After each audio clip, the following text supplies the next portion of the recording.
É o próximo passo, né? Tá ali, ó. É, Então é isso aí. Alô, pessoal da TV Ideia. Tudo bem com vocês? Estamos de volta agora com o episódio número 16. E aí, Marcelo, chegamos no episódio número 16, hein? que maravilha, vamos lá. É isso aí. Hoje está quentíssimo, hein? Tem muito assunto aqui para o Marcelo analisar. Vamos ter a participação do Márcio Lestinge, que vai falar de futebol também. Em geral, o Márcio Lestinge ele vai estar sempre participando para falar de esporte. E o Marcelo vai fazer sempre as nossas análises das notícias nacionais e internacionais. Vamos começar então fazendo um resumo do que nós vamos ter hoje. Nas notícias nacionais, nós vamos ter que a polícia do DF prende o homem que tentou invadir o STF. Mais uma notícia: Lula avalia Guilherme Boulos para o Ministério do Planalto. Vamos falar também do PIB de 2024. Nas notícias internacionais, nós teremos que Donald Trump decide pausar a ajuda militar à Ucrânia. Vamos também das tarifas de 25% que foram adiadas. Outra notícia internacional é que Israel interrompe o acesso de ajuda humanitária em Gaza. Depois vamos para o bloco de expressão e arte, onde analisaremos os resultados do Oscar. Vamos falar também que Walter Salles afirma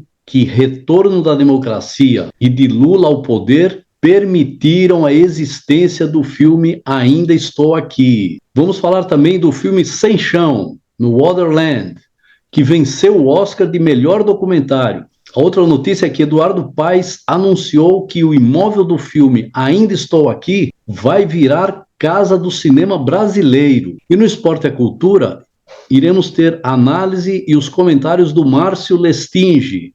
Ele vai nos contar sobre um episódio lamentável de racismo no futebol, mais um. E vai também comentar sobre as semifinais do Paulista, do Campeonato Paulista. E aí, Marcelo, vamos começar a análise de Vamos hoje? embora. Primeiro tema: polícia do DF prende o homem que tentou invadir o STF. Você pode comentar isso para nós? Parece que o tio França está fazendo escola, né? Mais uma pessoa aí tentando atos de extremismo, né? Contra o STF. Então esse cidadão aí, ele pulou as grades e foi detido pela segurança. E no dia seguinte, quando fizeram uma busca e apreensão na casa dele, encontraram bilhetes de ameaça, material para produzir uma bomba caseira. Inclusive esse cidadão aí, ele resistiu, né? Ele tentou resistir à busca e apreensão, tentou agredir os policiais. Então era um extremista que estava pronto para cometer algum outro atentado no STF, né? O do tio França acabou sendo frustrado e a única vítima acabou, infelizmente, sendo ele mesmo, né? Infelizmente que eu digo, porque a perda de uma vida humana, não importa quem seja, a gente tem que lamentar. Claro. Então preocupante disso é que parece que é um tipo de procedimento que está crescendo entre os extremistas aí de direita, né, com essa constante campanha contra o STF, contra as instituições. Então, isso está legitimando esse tipo de ação. Vai motivando, né? Esse pessoal. Exatamente. Incrível, hein? Aqui Marcelo, tem um vamos falar trabalho de agora. inteligência aí da Polícia do Desculpa. Distrito Federal. Não, tudo bem. Aqui tem um trabalho de inteligência aí da Polícia do Distrito Federal ou da Polícia Federal, né? Para começar a antecipar esse tipo de ato, né? Para que a gente não tenha uma tragédia promovida por esse tipo de extremismo. Precisa de um trabalho de inteligência realmente. Senão vai acontecer muitas outras coisas, né? Exato. Vai continuar acontecendo, aliás. Agora, Marcelo, vamos falar dessa questão aí da possibilidade do Guilherme Boulos ir para o Ministério do Planalto. Então, está sendo ventilada essa notícia, né, em Brasília, de que o presidente Lula está com a intenção de levar o deputado Guilherme Boulos para o Ministério, né, para fazer aquela interlocução do governo do Planalto com os movimentos sociais, né.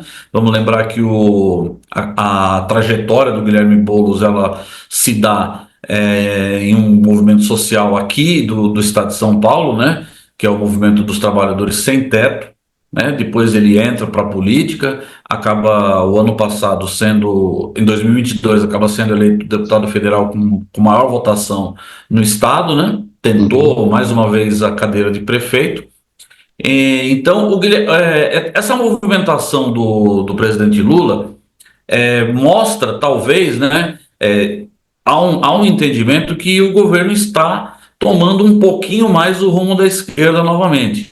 Ele já levou a Gleisi Hoffmann, né, que é a presidente do PT que está deixando a cadeira agora, vai trabalhar aí na interlocução com, né, com o Uhum. Congresso, enfim.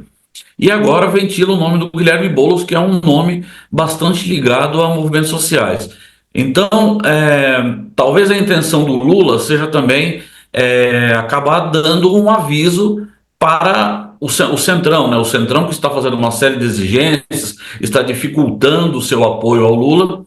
Então, o Lula está movimentando o governo talvez um pouco mais para a esquerda, para dar o recado de que ele é um candidato viável, ele é um candidato forte, ele tem muita chance de ganhar a presidência de novo, e o Centrão vai ter que tomar uma decisão, se vai com ele novamente, ou se vai apostar em um outro nome da direita, já que o Bolsonaro está inelegível. Ele tem que mostrar alguma força, né? Também mexer um pouco mais, um pouco na economia também, né? Trazer algumas coisas do ponto de vista mais real, né? Menos política e mais uma colocação, né? Um movimento que mexa com aquilo que é a necessidade básica do trabalhador, né? Das pessoas de baixa renda que apostaram nele na eleição, né? E foi onde ele teve a maior perda de votos aí, segundo as últimas pesquisas, né? Nesse sentido, foi anunciado ontem a retirada dos impostos de importação de alguns alimentos, Sim, café, carne, o perfeito. que visa aí fazer baratear o custo, né, desses Uhum. produtos e tentar ter um efeito maior aí na inflação de alimentos. É isso aí. O ministro Fernando Haddad também aposta numa super safra agora em 2025, que deve aumentar a oferta e também conduzir o preço dos alimentos para baixo. Perfeito, né? E tudo isso vem também com essa notícia de que o PIB foi extraordinário, né? 3,4, é isso, por cento? 3,24%. 24. Em Ok. 2024, né? Foi um PIB de 3,24%, né? Então, mais uma vez, os arautos aí do mercado fizeram previsões de abaixo de 1,2, 1,7, e a gente É, termina o ano em é muito. 3,24 É e muita com coisa. algumas notícias interessantes no contexto desse aumento, né? Contribuíram para essa alta a parte de serviços, né, que é o grande motor da indústria do PIB brasileiro. Muita gente pensa que é o agro, mas o grande motor do PIB brasileiro é a parte de serviços. A parte de serviços cresceu 3,7% e essa é uma notícia interessante. A indústria 3,3%, enquanto o agro A indústria, hein? caiu 3,2%. Então, houve aí né, a gente não está torcendo contra o agro, né? Tivemos uma Evidentemente. inversão, né? Exato. Nós não estamos torcendo contra o agro, Aham. evidentemente, mas o agro a gente sabe que é um tipo de atividade que agrega pouco valor, né? Ele praticamente não tem mão de obra. Então, é importante que a indústria, que a área de serviços, que agrega muita mão de obra, né, no seu Sim. processo, estejam sempre em alta. É o consumo das Consumos da famílias, família. né? Consumo das famílias cresceu 4,8%, Maravilha. que também é boa notícia, e investimentos 7,3%. Então, Extraordinário mais uma investimento, vez, hein? exatamente, 7,3% de avanço. Ainda está aquém das necessidades do país, Tá. mas se estamos avançando já é uma boa notícia. E, obviamente, né, após o anúncio do PIB, aí já vieram os mesmos experts que previram um PIB 3 vezes menor que esse, já vieram anunciar que tudo bem, foi 3,24%, mas daqui para frente agora não vai ser mais. Então Eu talvez pensei tenha que que eles iam começar a falar investigar. aumento da inflação, que é Então tem que começar a investigar esse o pessoal mote, né? aí. O mote é aumenta a inflação para aumentar juros, quer dizer, é sempre. Quando eles começarem a fazer as previsões dele, aí tem que pôr um olho nesse pessoal para ver onde eles estão investindo, tal, porque cada previsão negativa dessa forma faz com que os agentes acabem apostando contra o país. Então aposta na alta de juros, aposta na alta do câmbio, aposta na queda do PIB, e isso acaba virando uma bola de neve, né? Acaba acertando a previsão por conta da previsão. Mas ainda bem aí que a economia ela está se desenvolvendo melhor do que está sendo previsto, né? Ainda que a gente esteja com uma taxa de juros aí estratosférica, que a hora que soltar essa amarra aí nós vamos ver o quanto vai crescer mesmo. É isso que o mercado não deixa, né? Faria Lima Exato. não aposta no Brasil, né? Ela tem interesses externos, não são interesses nacionais, de forma alguma. E por isso age desse jeito. Então, concluindo toda essa análise aí eu acho que esse é o último tópico, né, Para das notícias questões nacionais, nacionais. já vamos passar para as internacionais. Então a gente conclui isso aí com essa possível ida do Guilherme Boulos, que já causou um certo racha no PSOL, né? Porque o PSOL ele não quer uma vertente do PSOL, ele não quer dar apoio incondicional ao governo, justamente por essa guinada à direita que o governo Lula deu e continua dando. Então tem uma parte do pessoal que quer ficar independente para poder criticar, e obviamente tem a outra parte que quer fazer parte do governo, que quer apoiar o governo, porque entende que o Lula é a nossa maior chance de não cair de novo nas mãos da extrema-direita. Então fica esse embate. Aí vamos ver o que vai acontecer, se o Boulos vai para o governo ou não, ou se o pessoal racha, se o Boulos vai para o PT, enfim. Essa posição do pessoal é a mesma que deu origem à dissidência, né, lá em 2004, se não me engano, né? É a mesma. Né? Foi no O primeiro, governo foi no Lula primeiro. ia mais para a direita, como está indo agora, está bem à direita, né? Acredito que nunca esteve tão à direita como dessa vez, e houve o racha do PT, né, uma parte do PT que virou PSOL lá em 2004. Bom, a época era outra, né, agora já são partidos consolidados, estão sempre juntos aí, ou quase sempre juntos, né, nos pleitos, né, mas tá aí uma nova fase para ser analisada, né, vamos assistir tudo isso aí. Vamos passar para as Só para notícias. ilustrar, Ah, sim, só claro. para ilustrar isso que você acabou de dizer, né? O PSOL ele nasce justamente da expulsão de 4 deputados do PT que votaram contra a reforma da Previdência do Lula, né? Que foi a Sim. Luciana Genro, É. o Babá, a Heloísa Helena e o quarto deputado que eu não me recordo agora, não sei se era o Glauber. Mas O foram quatro Babá, não era deputados o do Babá? PT, era o Babá, Heloísa Helena e a Luciana Genro. O quarto é que eu não lembro se era o Glauber, enfim, Eu que também não deu lembro. origem ao PSOL. Então o PSOL, ele na origem, ele já está à esquerda do PT. Então tem esse embate agora aí, mas Eu acho que eles se perderam um pouco nessa questão dos movimentos identitários e tudo mais, mas parece que está voltando um pouco mais às suas origens também, né? Está todo mundo reavaliando muita coisa aí, viu? exato.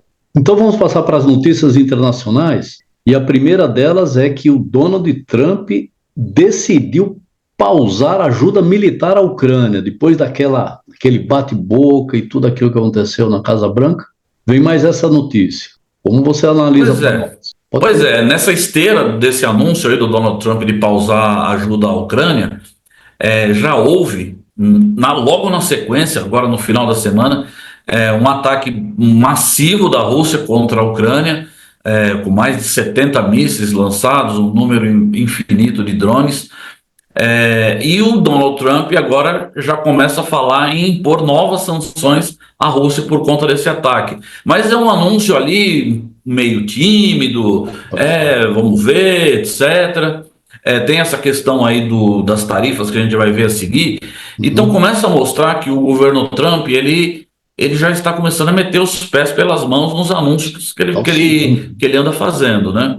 Uhum. Então, primeiro ele se junta com a Rússia, faz uma reunião ali para uma tentativa de acordo sem a Europa, sem a Ucrânia, né, mostrando um certo alinhamento. Aí agora a Rússia, em seguida, faz um ataque após aquele bate-boca lamentável ao vivo, né, que a gente até comentou aqui. Então, isso está começando a demonstrar uma certa falta de coordenação nesse governo. ele está usando um poder que efetivamente ele imagina ter, que é um poder militar, um poder econômico e poder de influência, etc., mas começa a recuar em várias áreas. Está começando a colecionar perdas na justiça, né? Na justiça interna americana. O juiz, a Suprema Corte, agora não é mais um juiz de algum estado, a Suprema Corte impediu que ele cortasse a ajuda humanitária de 2 bilhões de dólares. Então, a Suprema Corte entendeu que tudo aquilo que tinha sido firmado pelo governo Biden tem que ser cumprido. Então, ele não pode cortar o que estava firmado. A impressão que ele ameaça no limite, né, depois, já sabendo que pode recuar de alguma forma, né? E fica essa condição, essa imprevisibilidade aí em todos os campos, né? Internacional, né? Para o Brasil, enfim, para todos os agentes. Eu não sei quem sai ganhando de tudo isso aí, não, viu?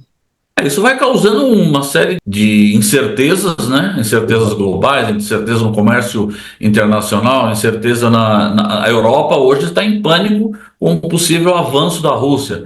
Já estão planejando um pacote de 800 bilhões para ajudar na proteção do continente contra a Rússia. Então, a Rússia tem esse viés expansionista, né?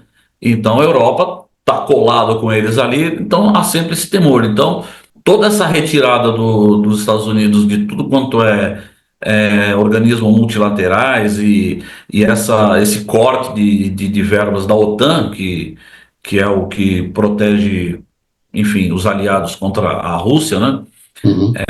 Está causando esse tipo de incerteza. Então, os países já vão começar a buscar outros blocos, outros parceiros, e vai acabar com um isolamento dos Estados Unidos. Vamos ver no que vai resultar isso.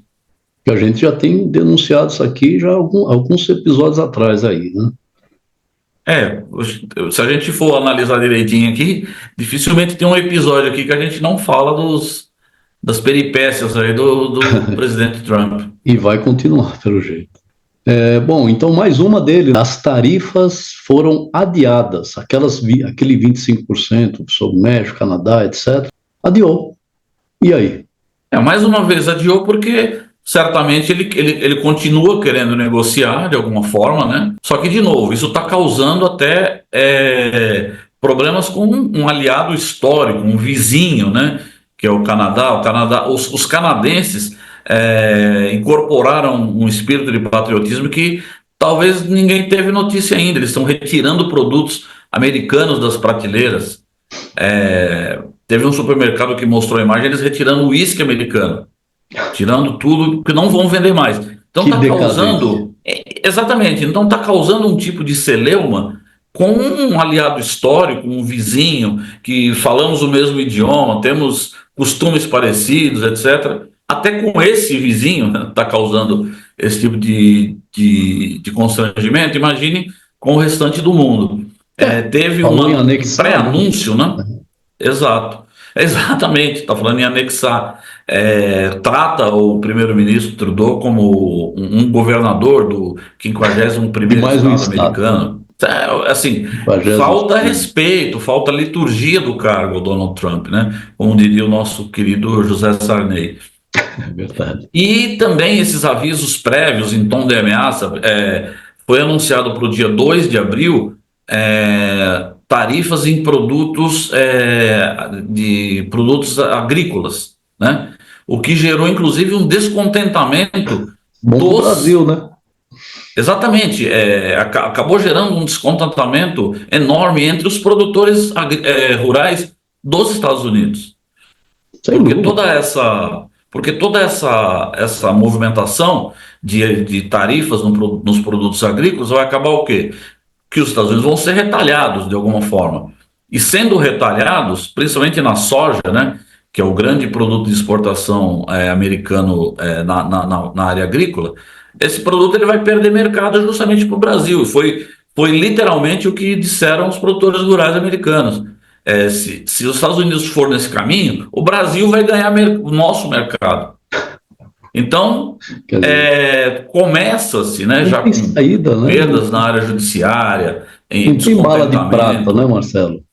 Não existe bala de prata. Toda a cadeia, aquele episódio que nós fizemos aqui com o Alê, ele lembrou bem essa questão das cadeias produtivas, né? Você Uhum. não rompe tudo isso que já está estabelecido aí há Sim, anos e anos, imagina há as décadas, indústrias, de um as momento para o outro. encomendas, Olha, os pedidos, né, os pedidos futuros, as projeções, né, enfim, está tudo exato. amarrado a produtos que não podem sofrer grandes alterações, né, dessa forma, né, com esse modelo que está sendo implantado, né? Exatamente, porque não adianta você impor tarifas ao aço e ao alumínio para incentivar a indústria nacional. Não vai haver investimento suficiente Da para noite para o dia, suprir né?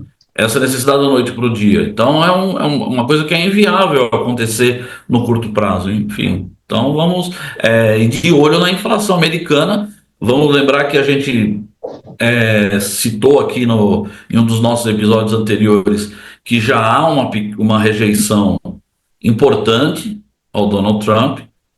Daqui a 2 anos, né, em 2024 foi a eleição, né? Em 2026 haverá a eleição de midterm, né, que é a eleição para o Congresso e para a Câmara Ah, dos Deputados, e ele pode perder a maioria que ele tem hoje, né? aham. É, Então, ele precisa colocar as barbas de molho. por isso que eles odeiam democracia, né? Porque não deixa, Exatamente. não deixa acontecer esses Ou ele parte logo para um exageros, né? golpe, né? Eles adoram um golpe, né? Qualquer coisa a Eles, gente fecha o Congresso e implanta o que tem é. que ser implantado e acabou. Aí finalmente eles vão experimentar o veneno que eles espalharam pelo Pois mundo é, inteiro. tudo tem um preço, né? A conta chega um dia. Aí saindo dos Estados Unidos, indo para Israel, que história é essa deles interromperem a ajuda humanitária em Gaza? Que é isso? Esse comportamento, que não é de agora, é de É, décadas de Israel, é algo que a gente não consegue entender. Quer dizer, a gente consegue entender porque a ONU realmente é um organismo multilateral que perdeu muito da sua importância, da sua força, porque isso aí é um crime de guerra. sim, Não é necessário um cessar-fogo para poder manter a ajuda humanitária. Criam-se corredores humanitários, cria-se todo tipo de maneiras para que essa ajuda humanitária chegue a Gaza. Gaza hoje são escombros. São escombros, as pessoas não têm onde morar, não têm o que comer, não tem água potável para todo não mundo, consigo nem não tem pensar. mais saúde. Eles derrubaram os hospitais. Então, isso é mais um crime de guerra, é mais um passo na direção do genocídio, e o mundo inteiro está assistindo e emitindo notas de repúdio. Então, não há pressão que se exerça sobre Israel que tenha efeito. Então, esse é um ponto esquecido, né? A imprensa fala, mas não fala muito, que é uma grave crise humanitária. Então, quem vai olhar por isso? Os árabes, o Irã, Os parceiros e o da. Iraque, enfim, quem que vai olhar por esse povo? Olha, uma situação muito complexa, viu? Por outro É lado, tem uma, os é uma reféns também, vergonha, né? é uma Os reféns que vergonha. estão lá com o Hamas que, poxa, passam a correr perigo, né? Passam a correr perigo, é, é, obviamente podem se tornar vítimas dos bombardeios, são vítimas da Tem isso. falta de ajuda humanitária, enfim. Aqui não se trata, evidentemente, de autorizar ou estar satisfeito com o que o Hamas fez em outubro, Claro. em outubro de 2023, né? Mais de um ano. Foi um atentado terrorista bárbaro, violento, desumano, uma atrocidade. Mas enquanto as respostas de Israel forem nesse sentido, nessa proporção, Israel só vai estar aumentando a força do terrorismo. O terrorismo vai continuar existindo por conta desse comportamento. concordo. Então, é uma situação muito complexa que o mundo inteiro tem que se debruçar e buscar uma solução para essa região do mundo. Obviamente, a única solução viável é um Estado para os palestinos e um Estado para Israel. O Estado de Israel. Mas nós temos Estados Unidos e Israel contra e lutando contra. Então, a gente vai ficar vendo essa situação se repetir aí Não, por você sei disse lá muito quantos bem. séculos. O mundo tem que se debruçar em cima desse tema, que não é fácil, né? É muito complexo, e juntar as forças, né, para uma causa única, que é uma paz duradoura ali naquela região, né? Porque ninguém aguenta mais ouvir essas atrocidades aí e saber que isso está acontecendo e simplesmente ficar observando, né, numa posição de observação apenas. É muito, muito lamentável que o mundo, mais uma vez, assista uma atrocidade dessas e não tome nenhuma providência. Depois fica aí fazendo filme, fazendo história, né, depois de passados 50 anos. Então, nós estamos vivendo a história agora, temos que mudar essa história já, juntos, né? E aqui vai uma Então, crítica para dois players importantes mundiais, claro, China e Rússia. China e Rússia tem que entrar China e Rússia. nessa negociação China e também. Rússia já perceberam que via Conselho de Segurança e ONU não Os vai ter canais normais solução. não tem que haver uma dissidência de algum lado, formar uma formação de uma força e, lógico, propor para sentar, para discutir o tema de uma forma adulta, né? Porque parece que são duas crianças brigando e os adultos assistindo, Exato. fazendo aí uma imagem bem simplória de tudo, mas vamos em frente. Marcelo, vamos mudar então para o bloco 3, expressão em arte. Hora de relaxar e finalmente chegamos aos resultados do Oscar, hein? Falamos bastante Finalmente. aqui, nossas pensamentos, projeções e tudo mais. Chegamos aí ao resultado final. O que você achou? Finalmente chegamos aos resultados finais, né? E finalmente chegamos ao primeiro Oscar genuinamente brasileiro, né? De um filme Graças. falado em português, etc. Aham. Confesso uma grande frustração pela Fernanda Torres Sim. não ter ganho o Oscar de Eu, melhor atriz. só fazendo um parênteses, eu me sinto Sim. 33% feliz. Eu queria os três. Eu trocar, olha, Mas estou feliz, vai. talvez não seja nem muito justo o que eu vou dizer, mas eu trocaria o Oscar de melhor filme Boa. internacional pelo Oscar de melhor atriz. Mas enfim, não foi o que É uma boa aconteceu. troca. O grande vencedor da noite foi A Nora, que é um filme. Eu assisti o filme A Nora Aham, logo no dia seguinte da premiação para poder falar sobre isso aqui, né? certo. E assim, eu não quero fazer uma crítica que pareça o famoso pachequismo, né? Mas eu assisti alguns filmes que estavam indicados no Oscar desse ano. Eu assisti Wicked, assisti Ainda Estou Aqui, assisti A Nora, assisti Conclave, assisti Gosto bastante. Emília Pérez, eu assisti também.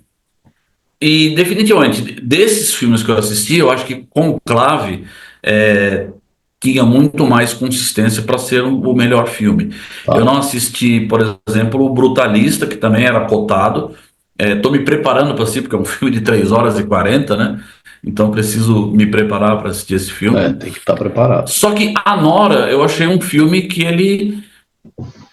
assim, qual foi o mote? Vamos falar sobre a vida das strippers.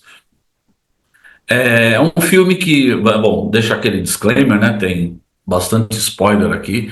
É um filme que mostra um mundo encantado das strippers que efetivamente não existe, né? Mostra a vida de uma stripper que trabalha numa boate que o dono é bonzinho, as colegas de trabalho são todas boazinhas, os clientes são todos comportadinhos. Aí de repente Fantasia. aparece um russo que leva a menina com ele para dar uma vida para ela de princesa. Aí a família que está na Rússia não concorda com isso, manda os capangas irem atrás para resolver essa situação. E todos os capangas são bonzinhos, têm valores morais, enfim. É um filme interessante para daqui a alguns anos aparecer na sessão da tarde, por exemplo.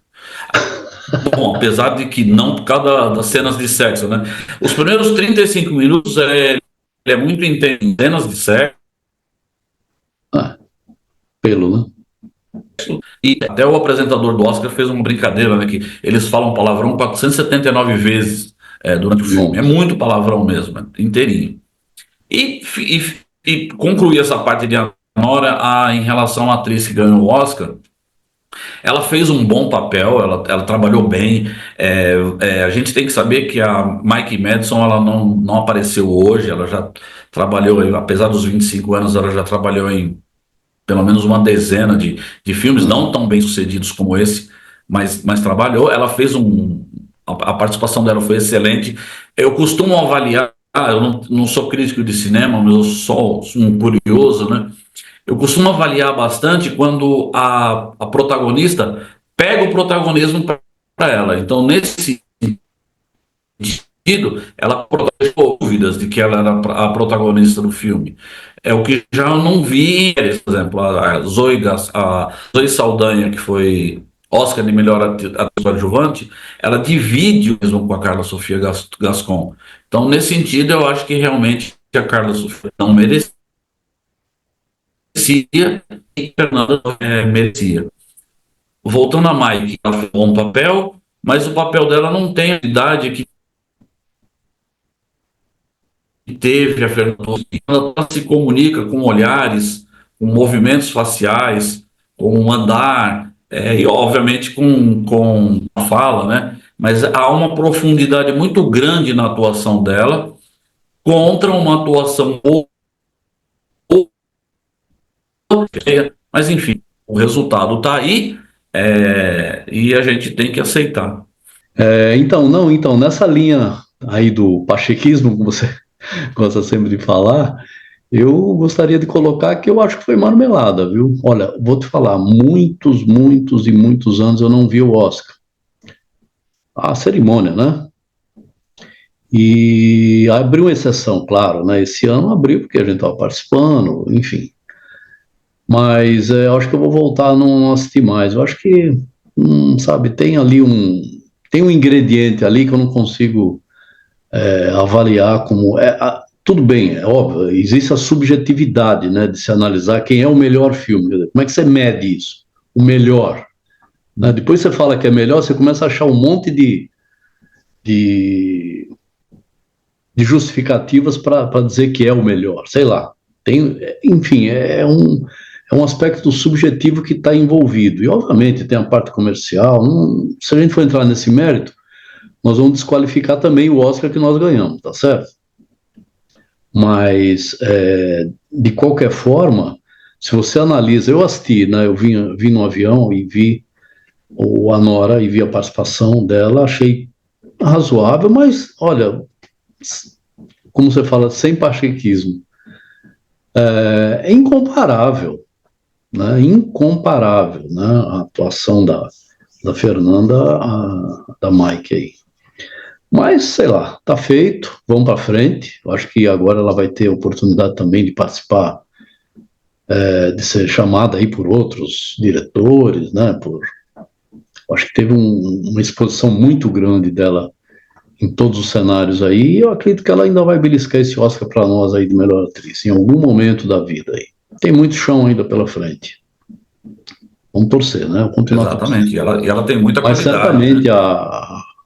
a vitória e o primeiro Oscar vindo aí do filme, né? Estrangeiro, tal, língua portuguesa e tudo mais, foi extraordinário. E o momento que a gente vive, né? Que, como disse aí o nosso próximo assunto, fala exatamente isso. O Walter Salles, ele afirmou, né, que a nossa democracia, né, que retornou aí com Lula, né, se não fosse isso, certamente a gente não teria ganhado esse Oscar, né? Você tem algum comentário sobre esse tema que ele fez, sobre essa fala do Walter Salles? Eu concordo com o que o Walter Salles disse. Ele levou 7 anos para fazer esse filme, né? E Uhum. ele deixou para lançar, não deixou para lançar, mas houve um planejamento para que fosse lançado durante o governo Lula, apesar de que quando ele começou o filme ele não sabia, né, em que cenário ele iria lançar o filme. Mas eu concordo com ele. Apesar de que hoje o filme que o Brasil indica para o Oscar tem muito menos influência, né, do governo, justamente para evitar esse tipo de coisa, mas haveria uma campanha contra muito grande. Então, e com a força da máquina governamental. E possivelmente, e até provavelmente, o filme poderia não ter essa mesma repercussão que teve no Brasil e que engajou os brasileiros para fazer esse filme repercutir no exterior. Porque a participação dos brasileiros na internet, tudo que se referia a premiações e promoção, foi algo assim que não se viu antigamente, né? Obviamente porque não existia internet, mas depois da internet não se viu um movimento tão grande. Então ele está correto. O filme não poderia ser lançado, poderia ter tido uma promoção internacional interessante, mas teria uma oposição também muito forte e poderia resultar em mais um tiro na água de chegarmos lá e não sermos premiados mais uma vez, ou nem chegarmos lá, né? Também. Mas foi extraordinário, né? E esse filme que ganhou aí, por incrível que pareça, né? A academia, ela parece que surpreende também, né? Nesse sentido, de premiar um filme que faz aí uma dura crítica, né? E uma denúncia, né? Chamando até de genocídio, óbvio, e também é caracterizado como tal. Esse documentário que chama-se Sem Chão, No Other Land. Como é que você viu isso aí? Exatamente. Denúncia, né? Eu não tive acesso, sim. Foi surpreendente pelo tema, sim, pelo país que faz a premiação, evidentemente. Muito surpreendente. E também e a denúncia que foi feita pelo palestino, pelo palestino, né, presente, que já o que mais surpreendeu foi do jornalista israelense, que foi o coprodutor, subiu ao palco para receber o prêmio e foi o que dirigiu as críticas mais duras a esse estado de coisas, né? Um jornalista israelense. Então isso aí deu uma legitimidade muito grande ao filme. Eles devem ter muitos problemas de distribuição. Filme completamente independente, foi feito. Quem assistiu falou que é um filme feito ali em primeira pessoa, com uma câmera praticamente sem cortes, praticamente sem edição.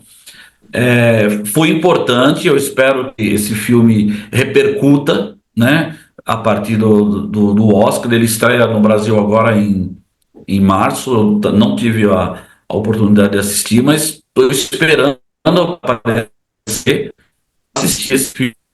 Então foi importante, justamente no momento crítico, né, da vida dos palestinos. E israelenses também, né? Vamos ser justos, que nenhum dos dois lados vive em paz, né? Por que fechar os olhos para a realidade, né? Exato. Já que nós estamos vivendo um mundo de fantasia, mas que pelo menos retrate a realidade, né?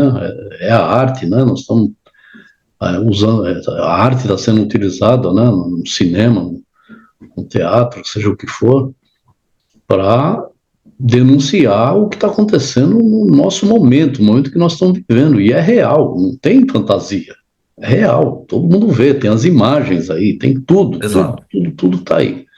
Então, como fechar os olhos para isso e fazer de conta, né? Outra questão que nós colocamos aqui... E o documentário, ele ganha...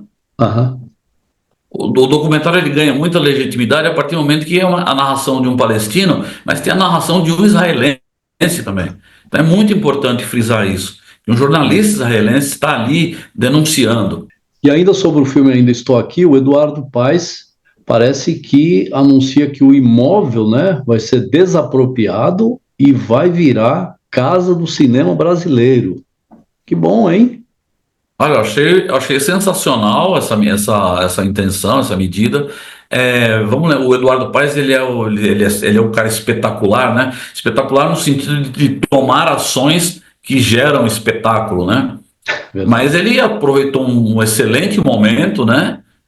De que o filme ganhou o Oscar, a casa estava à venda mesmo, né? A casa estava à venda por 13 milhões e 500, se eu não me engano, e ele vai adquirir pela prefeitura, né, como uma desapropriação e transformar num museu. Então isso aí é um marco para o cinema nacional. O Sem dúvida. cenário do primeiro Oscar do Brasil vai virar um museu do cinema. Já Então, pensou? Que eu gostei vontade de ir no Rio muito. de Janeiro que deu? Exatamente. A Olha gente aí, sempre tem olha vontade um de ir ao prefeito Rio, que né? ama a Mas cidade agora o que faz, tomara. né? Olha o que um prefeito que ama a cidade faz, né? Pois Ele, é. ele, ele cria uma estrutura ali, justamente também vai chamar turista, né? Olha, você falou. Por Olha que isso, vontade de ir no Rio de Janeiro para ver muita isso. vontade. Então, assim, meus completos elogios ao Eduardo Paes. E que ele Também. se torne governador na próxima eleição e conserte o estado do Rio de Janeiro que eles merecem. Nossa, eles merecem muito. Um estado maravilhoso, né? Só para concluir essa questão aí do cinema nacional, agora em março também estreia o filme Vitória, que é Vitória. estrelado pela Fernanda Montenegro, exato, o filme Legal. Vitória, baseado em fatos reais também, estrelado pela Fernanda Montenegro, aos Hum, 95 anos, né? Então, que vai chegar num momento excelente do cinema nacional, então eu espero que tenha muita repercussão esse filme. Eu vi um teaser pequenininho, e parece assim uma coisa de outro mundo também, um filme que sensacional. legal. Então estou ansioso pela estreia. Parece que estreia agora dia 13 de março. Puxa, que momento bom, né? Que momento bom. Que alegria viver isso. Então é isso, Marcelo. Então vamos passar para o próximo bloco, que esporte é cultura. Quem vai falar agora é o Márcio Lestinge. Como primeiro destaque, no dia de hoje eu queria falar sobre, mais uma vez, sobre o lamentável episódio de racismo que aconteceu dentro do futebol, dessa vez dentro de uma competição sub-20 no Paraguai. Um observador desatento pode achar que o fato é mais do mesmo, mas o que chama atenção é que os episódios de racismo aumentaram cerca de 40%. A própria Conmebol, né, que durante o jogo levou uma faixa lá, basta o racismo, e no entanto, a sociedade promover aí uma conscientização, uma educação de todos os participantes, né? Só para não ficar repetindo o que todos já disseram sobre o lamentável episódio, eu acho que está instalada uma oportunidade para a sociedade civil brasileira, para os clubes se organizarem e darem um basta a esse tipo de comportamento, né? Só lembrando que se você olhar para o futebol, como é que a gente pode pensar no futebol sem a figura do negro, né? E eu não falo apenas do Pelé. No seu livro O Negro no Futebol Brasileiro, o jornalista Mário Filho, do triunvirato dos cronistas que fundaram o jornalismo esportivo, diz que a primeiro esquete, né, nas palavras dele, o primeiro time que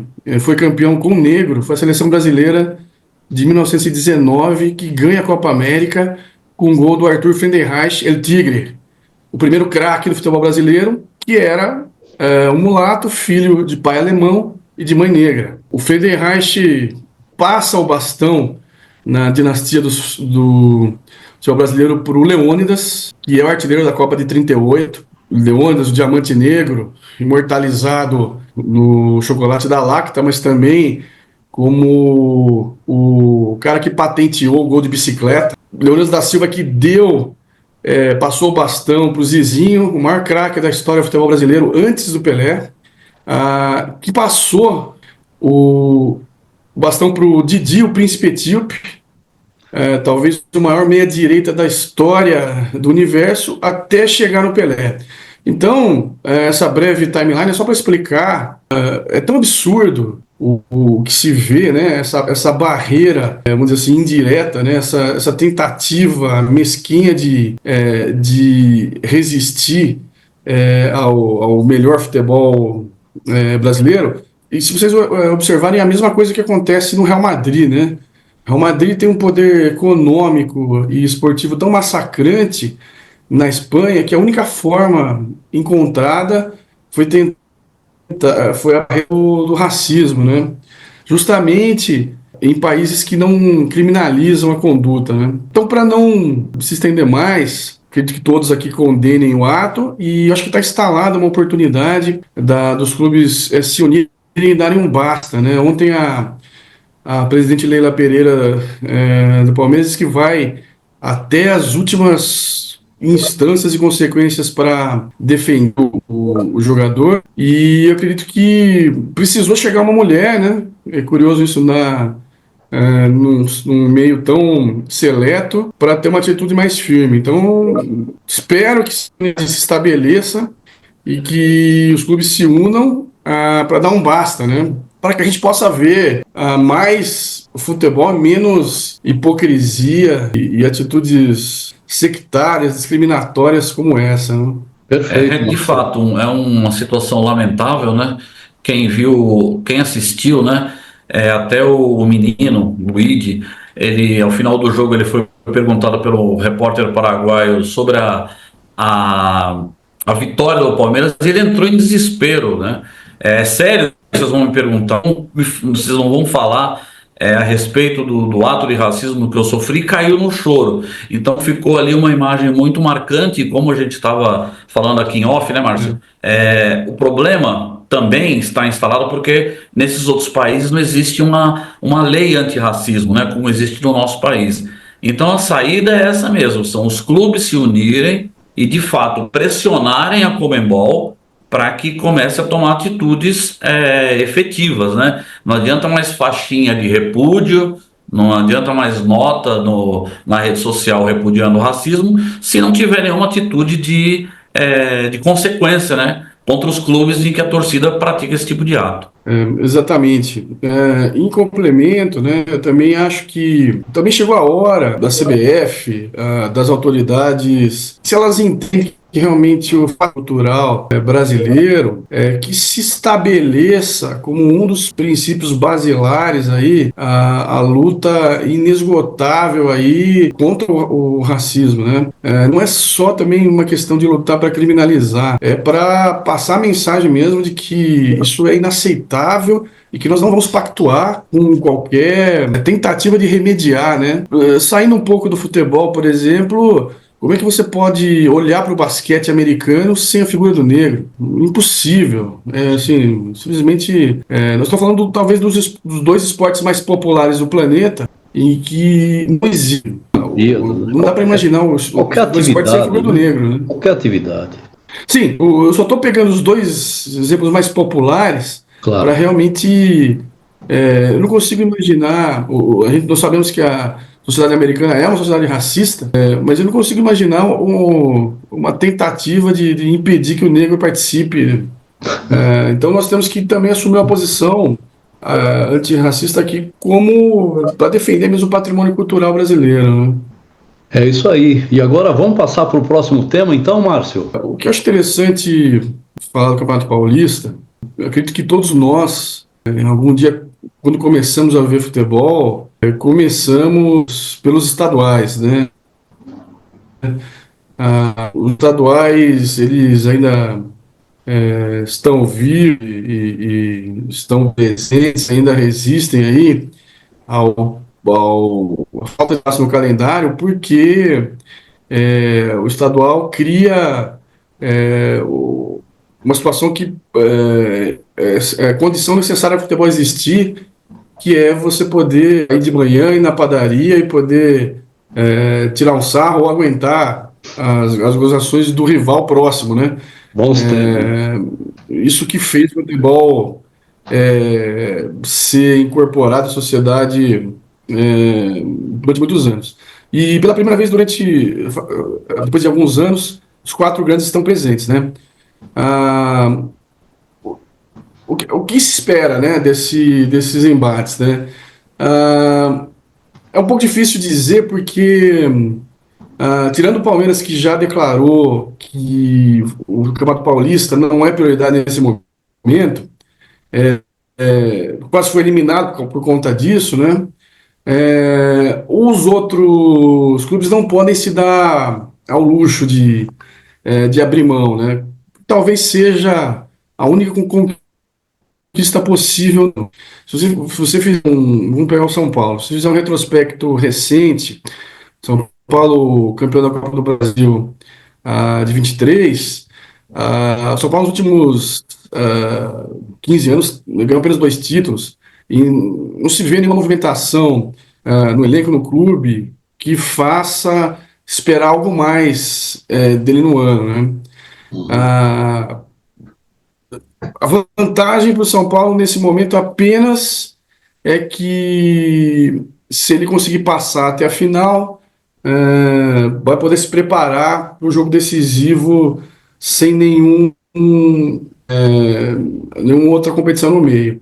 Já o Corinthians, eu entendo que está dividido em duas competições e mas por falta de planejamento, de preparação adequada, ele vai naufragar nas duas sem muito esforço dos adversários, né? Tanto o Corinthians como o São Paulo são dois clubes hoje que são muito reativas, que eles contam para atender torcedores. Isso faz com que etapas importantes do planejamento sejam esquecidas, né?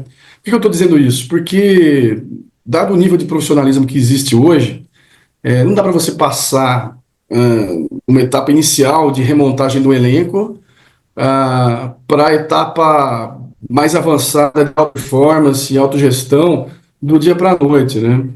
Ainda mais o futebol brasileiro, então você precisa de muito trabalho. E esse cenário acho que beneficia o Santos. O Santos, usando a velha fórmula já consagrada de mesclar jovens talentos promissores com jogadores experientes, pode se dar bem, mas ao longo do ano. O fato do Santos não estar na Copa do Brasil e também na Libertadores vai permitir que, ao longo do desgastante Campeonato Brasileiro, longe e atingir aí objetivos bem grandes. Por fim, falando do Palmeiras, acho que o Palmeiras é o único que tem a perder nessas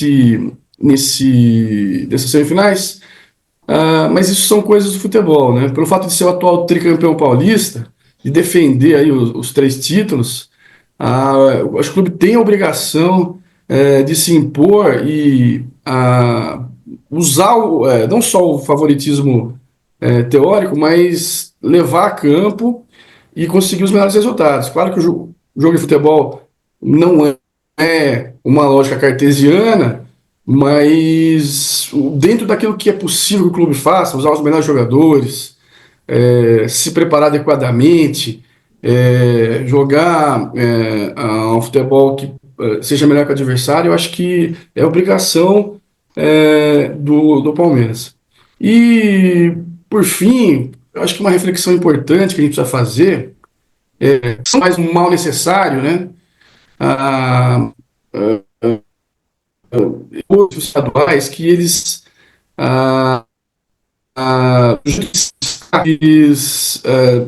são uma janela de oportunidades para que o futebol brasileiro consiga se organizar melhor, montar a tal famosa liga e oferecer um produto de entretenimento melhor do que se oferece, né?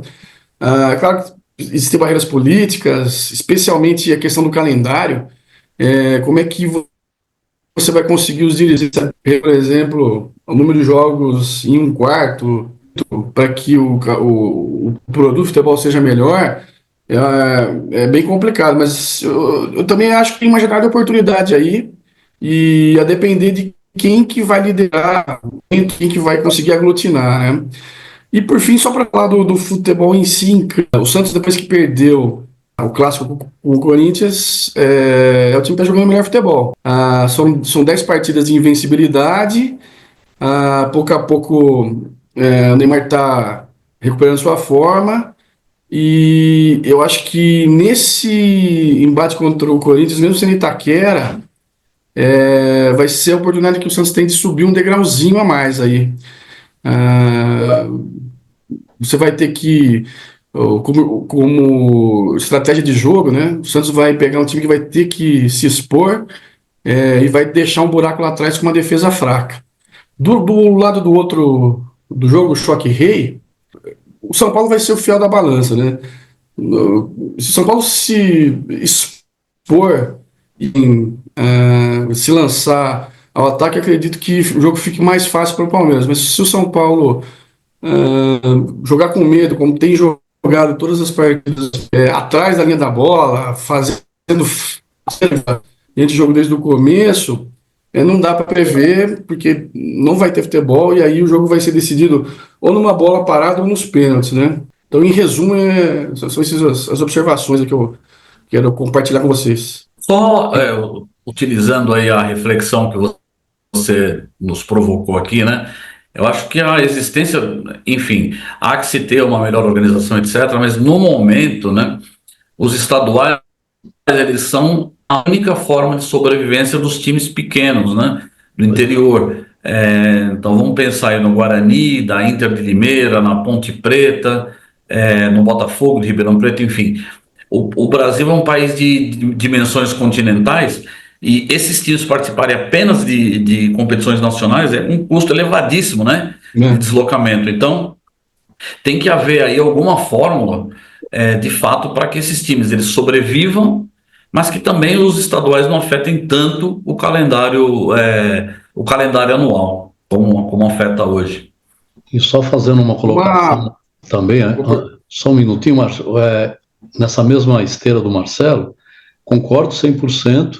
Agora, do ponto de vista do jogador, né, do profissional que vai participar o ano inteiro de uma longa jornada aí do campeonato, no caso, o Campeonato Brasileiro, esses campeonatos regionais, né, vamos pensar no profissional de um clube grande que está aí começando a temporada.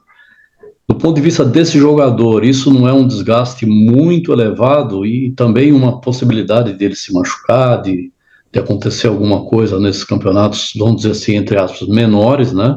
Respeitando, claro, a necessidade, né, dos outros clubes que precisam desse tipo de campeonato para sobreviver, mas do ponto de vista, de novo, né, de ponto de vista do jogador, como é que você, do jogador, do esportista que vai enfrentar um ano de participação aí, como é que você vê isso, Márcio? Realmente, já está provado que fisiologicamente não é possível um jogador fazer 100, 110 partidas no ano. O que eu acho que precisaria ter realmente uma janela de oportunidade, né? Então, para poder promover a mudança, você vai ter que abrir mão de algumas coisas. Uma coisa que eu pensei lá atrás, se for bem integrada, bem combinada, é transformar o estadual numa etapa da Copa do Brasil.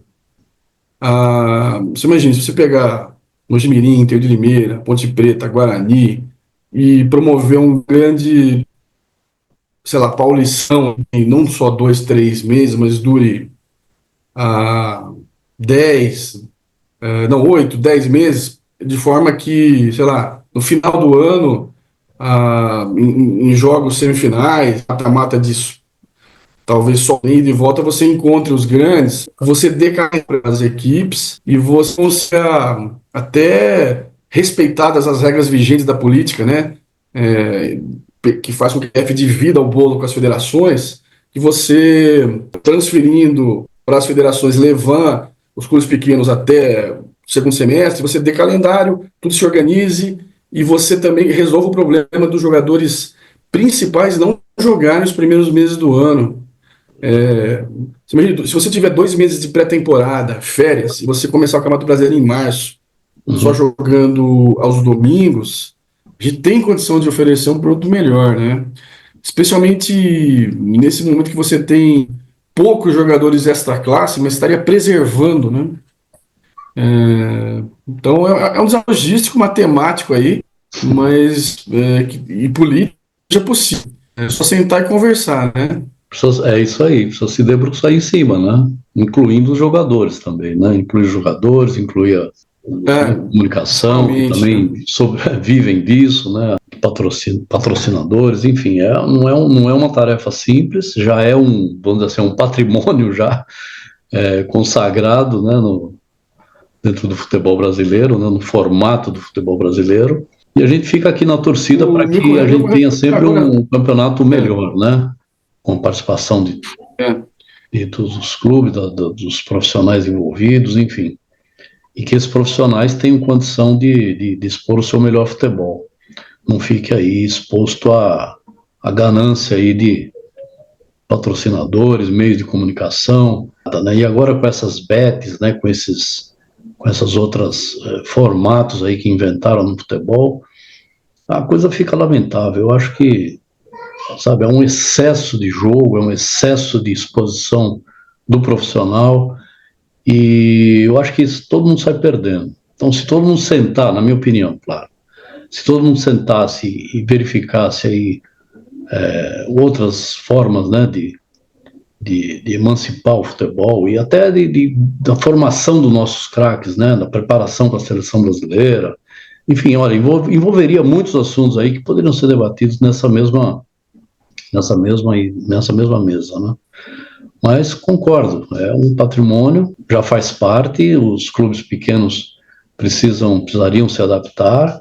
Eu acho que o dinheiro, né, a receita que é gerada no futebol poderia dar conta de promover campeonatos ou participações que pudessem dar sobrevida a esses clubes que não se colocam no cenário principal, mas não podemos esquecer que temos também os clubes os clubes e os jogadores, né, que precisam de tempo, de condição de treino, né, de planejamento, enfim, poderíamos ficar aqui o resto do dia falando sobre tudo isso que é necessário, né? Mas é uma questão aí, né? Como na política, né? Já acabamos de discutir aí a questão da Palestina, a questão todos nós estamos vendo isso acontecer, acaba ninguém tomando conta porque o peso econômico fala mais alto e acaba sufocando, né, qualquer iniciativa contrária a tudo isso. Se permite só fazer um convite para quem estiver depois assistindo a gente e responder aqui nos comentários, né? São os estaduais um mal necessário? Vamos ver se a gente consegue também ter algumas opiniões interessantes aí para a gente depois comentar no próximo programa aí. Gostei que você já classificou como um mal necessário, é um mal necessário. Mas realmente pode ser uma boa enquete aí para os nossos espectadores, né, se colocarem e se pronunciarem a respeito. E aí, Marcelo, alguma coisa para completar? Não, por mim tá muito bem. Quero, né, mais uma vez agradecer o Márcio por trazer essa parte aí esportiva aqui pro nosso episódio. É E muito esperamos ver gostoso, né? você muito mais aqui. Essa parte está muito boa, né? Tá menos Eu que pesada, né? A agradeço. gente discutiu até agora política, um monte de coisa aí que realmente é muito pesado. Nosso comentarista aí fica até mais aliviado, né, meu amigo Marcelo, com essas questões menos, vamos dizer assim, sofríveis, né? Embora tenha um sofrimentozinho também aí, né? No esporte, né? Até no Oscar a gente sofre, né? Imagine no esporte, Inclusive né? no Oscar, né? Valeu, Márcio. Muito obrigado mais uma vez pela participação e vamos em frente. Vamos em frente, Marcelo. Vamos em frente, é isso aí. Até o próximo. Tchau, pessoal. Até a próxima. Valeu, Márcio. Valeu, Marcelo. Nos vemos. Valeu.